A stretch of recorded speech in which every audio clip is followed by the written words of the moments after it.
autistic, and if you are too, then this may help.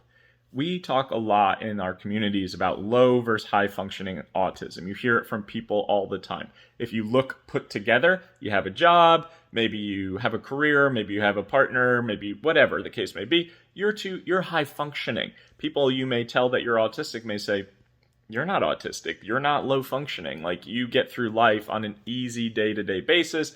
Nothing is challenging for you. You obviously have yourself well put together. Here's the thing. Not only are those labels very demeaning, high versus low functioning, it almost essentially states like, this is disabled, this is not able to do certain things, this means that you are struggling more so than someone else, more adaptation. And yeah, maybe more adaptation is necessary for some people. However, someone who has it all put together, maybe myself, for example, I have a career, I have some businesses, I have a partnership.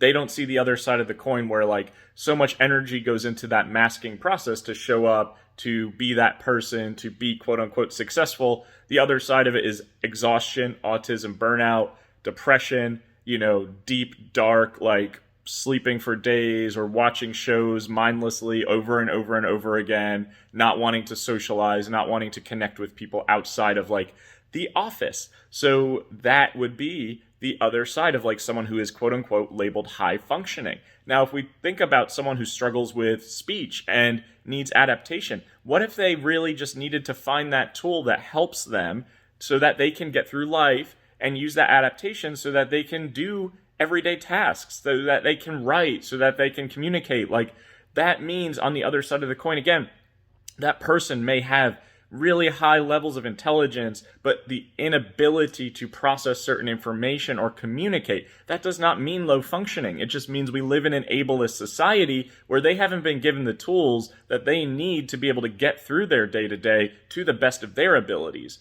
So let's scrap the label high versus low functioning, because it's demeaning and it really makes people feel small. It makes them feel like an issue. It makes them feel like they're unwanted or not needed, like we're just not people. And that high functioning, again, is associated with capitalist society of saying, an ableist society of like, you're only as high functioning as your accomplishments and your achievements. So if you're achieving, you're high functioning. If you're accomplishing, you're high functioning. Once you start to not be able to do those things, you are no longer functioning. So functionality and achievement is fucking bullshit. Save this video, share it with your friends, comment in the comment section.